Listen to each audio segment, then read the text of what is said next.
Welcome back again to Braile's channel. Nagbabalik po tayong muli para sa panibagong payout updates ng ating Social Pension Plus, ang pagbibigay din ng birthday cash gift at 1,500 pesos para sa lahat ng kanilang PWDs.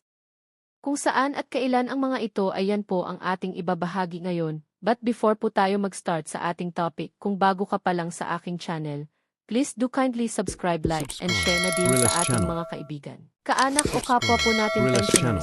At please do share na din sa ating mga social media accounts para mas marami pa ang makaalam. With no further ado, let's begin na po sa ating topic.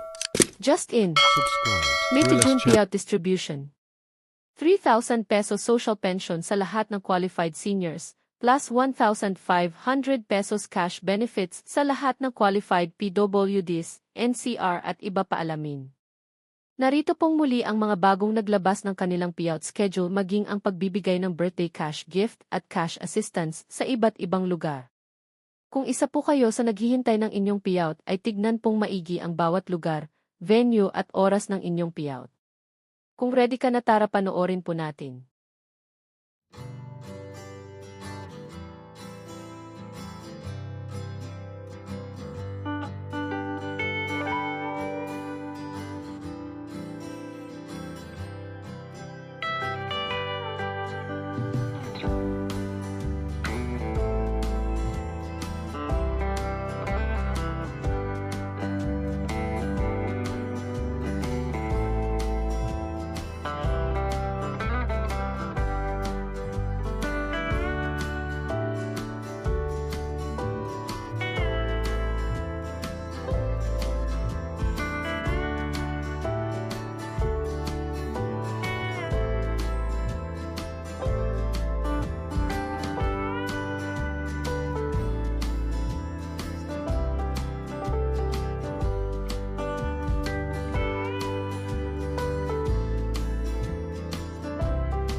Para sa mga may katanungan o hinaing sa kanilang social pension o sa status ng kanilang application at iba pang benepisyo, ay maaari po tayong makipag-ugnayan sa ating mga barangay o sa mismong OSCA office para sa agarang kasagutan.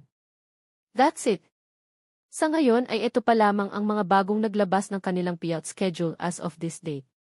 Sa mga naghihintay pa rin at wala pa ring payout schedule, ay manatili lamang po kayong nakatutok sa aking channel para sa mga upcoming payout updates.